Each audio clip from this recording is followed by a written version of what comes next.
Udah? Udah. Mulai. Oh, bentar ya. Mulai ya. Bismillahirrahmanirrahim. Assalamualaikum warahmatullahi wabarakatuh. Puji syukur kita panjatkan kepada Allah Subhanahu wa taala atas rahmat berupa kesehatan sehingga kita bisa berkumpul di sini. Tak lupa sholawat serta salam semoga tetap tercurah kepada junjungan kita Rasulullah Shallallahu alaihi wasallam. Pada hari saya Ayu Rahmani sebagai moderator yang akan memandu kegiatan hari ini. Topik atau materi yang akan kita sampaikan adalah mengenai strategi pembelajaran afektif. Sebelum dimulai, saya akan memperkenalkan anggota kelompok 11 yang akan menyampaikan materi. Yang pertama, yang dibawakan oleh saya sendiri. Yang kedua, dibawakan oleh Salsabila. Yang ketiga, dibawakan oleh Astri. Yang keempat, dibawakan oleh Rahma. Baik, kita langsung mulai saja. Yang pertama, pemateri pertama adalah dengan saya sendiri. Saya akan menyampaikan materi yang pertama, yaitu mengenai pengertian strategi pembelajaran afektif.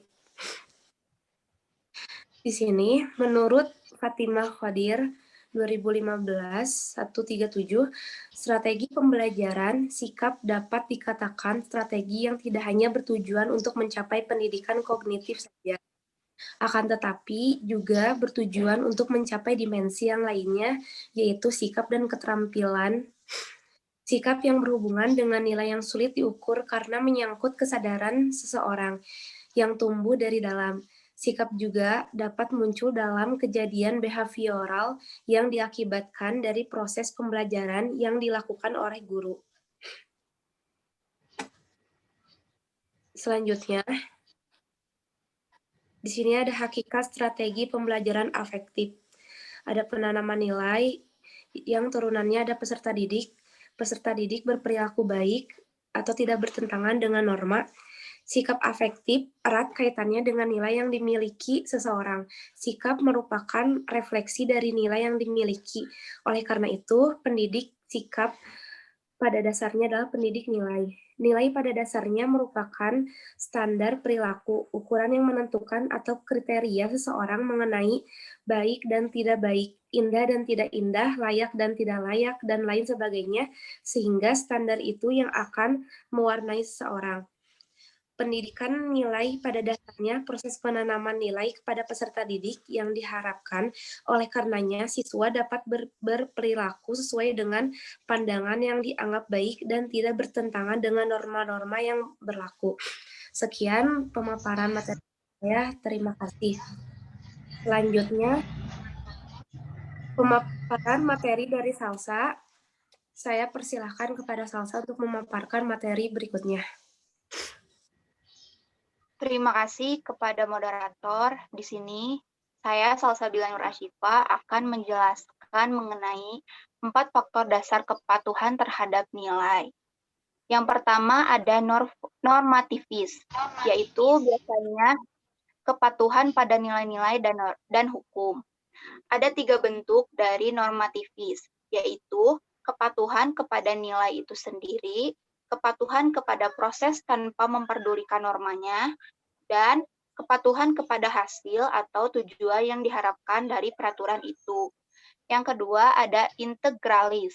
Integralis merupakan kepatuhan yang didasarkan kepada kesadaran dengan pertimbangan-pertimbangan yang rasional. Yang ketiga ada fenomenalis. Fenomenalis merupakan kepatuhan berdasarkan suara hati atau sekedar basa-basi. Yang keempat ada hedonis. Hedonis merupakan kepatuhan berdasarkan kepentingan diri sendiri. Slide selanjutnya. Ada proses pembentukan sikap. Dalam proses pembentukan sikap ini terdapat 2 pembentuk. Yang pertama ada pola pembiasaan dan modeling. Pola pembiasaan merupakan proses pembentukan sikap dengan pola pembiasaan bukan hanya melalui proses pembiasaan yang dilakukan secara terus-menerus, melainkan juga memberikan penguatan sehingga anak akan berusaha dan bersemangat untuk meningkatkan sikap positifnya. Modeling merupakan proses peniruan anak terhadap orang lain yang menjadi idolanya atau orang yang dihormatinya yang dimulai dari rasa kagum. Proses penanaman sikap anak terhadap suatu objek melalui proses modeling pada mulanya dilakukan secara mencontoh. Namun, anak perlu diberi pemahaman mengapa hal tersebut harus dilakukan. Misalnya, guru perlu menjelaskan mengapa kita harus menggunakan pakaian yang bersih, atau mengapa kita harus telaten menjaga dan memelihara tanaman. Sekian dari saya, mohon maaf apabila ada kekurangan, saya kembalikan kepada moderator. Terima kasih kepada Salsa yang telah memaparkan materi. Selanjutnya akan disampaikan materi oleh Astri. Berikut akan disampaikan oleh Astri, dipersilahkan. Baik, terima kasih kepada moderator. Di sini saya akan memaparkan materi selanjutnya, yaitu tentang model strategi pembelajaran afektif. Ada 5. Yang pertama ada model konsiderasi, yang kedua ada model pengembangan kognitif, yang ketiga ada teknik mengklarifikasi nilai, yang keempat ada pengembangan moral kognitif, yang kelima ada model non-direktif. Yang pertama, model konsiderasi, yaitu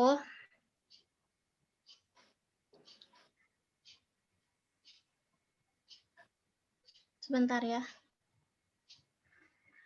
Menurut Wina Sanjaya 2006 sampai 279 sampai 280, model konsiderasi dekondisional model dikembangkan oleh MC Paul, seorang humanis. Model ini menekankan kepada strategi pembelajaran yang didapatkan membentuk kepribadian. Yang kedua ada model pengembangan kognitif. Model pengembangan kognitif yaitu perilaku kognitif afektif.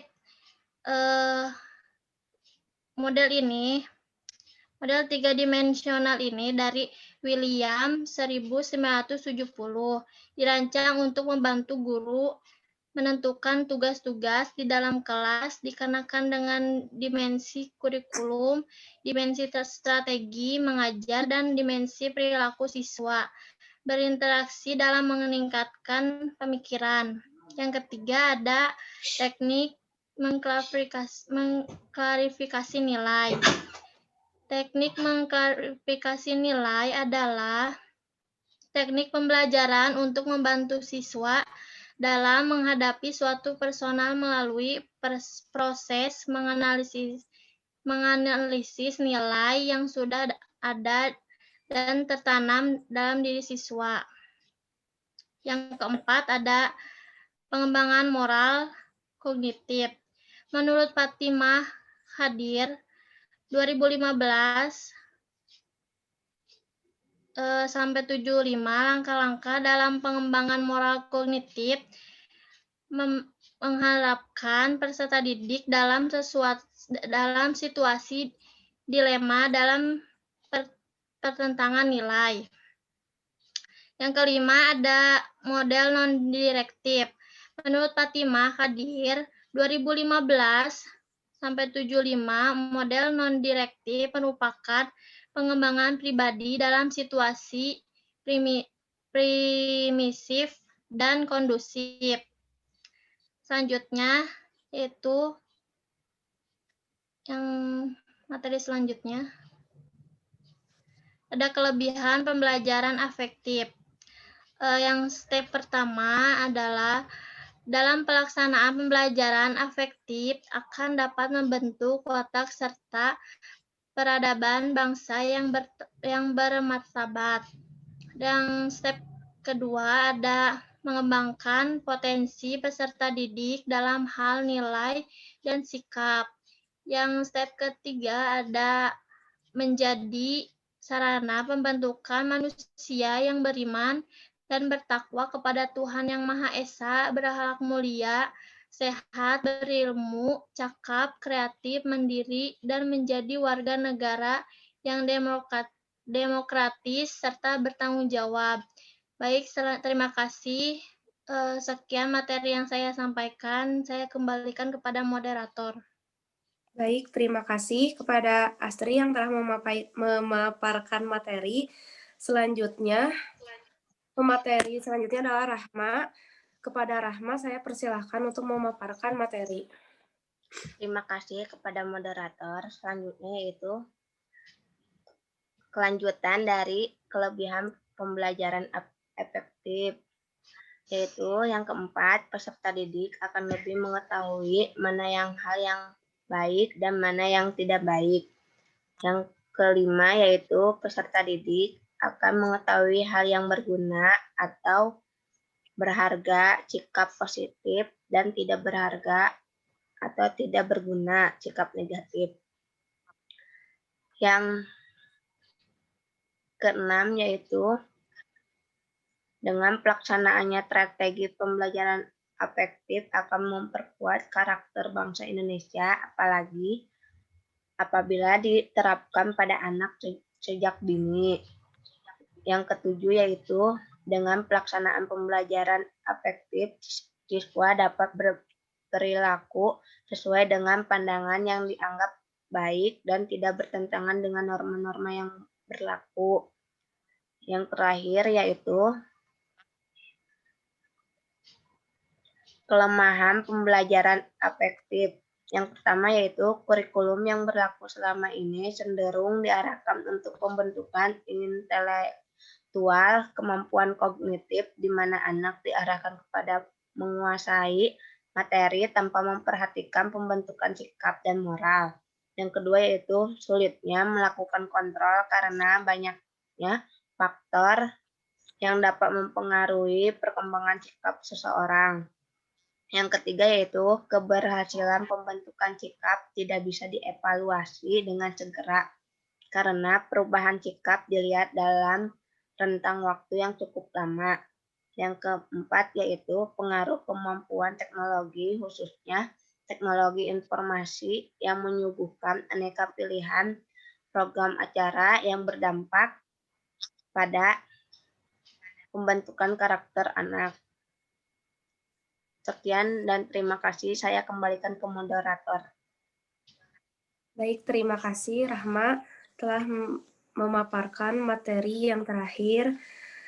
Baik, rangkaian acara diskusi telah selesai. Berikut saya akan membacakan kesimpulan dari diskusi kita hari ini, yaitu banyak yang beranggapan bahwa pembelajaran afektif bukan untuk diajarkan. Pembelajaran afektif merupakan pembelajaran bagaimana sikap itu terbentuk setelah siswa memperoleh pembelajaran. Setiap strategi pembelajaran pasti memiliki keunggulan dan kelemahan. Oleh karena itu, kita sebagai calon guru harus mampu memilih dan menggunakan strategi pembelajaran yang tepat dalam kegiatan pembelajaran.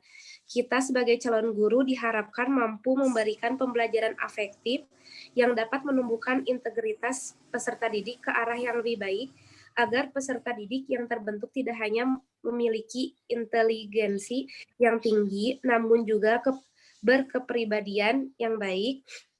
Demikian tadi diskusi kelompok 11. Mari kita mengucapkan hamdalah. Alhamdulillah. Alhamdulillahirrabbilalamin. Sekian saya sebagai moderator, mohon maaf atas kesalahan saya. Wabillahi taufiq wal hidayah. Wassalamualaikum warahmatullahi wabarakatuh. Waalaikumsalam warahmatullahi wabarakatuh.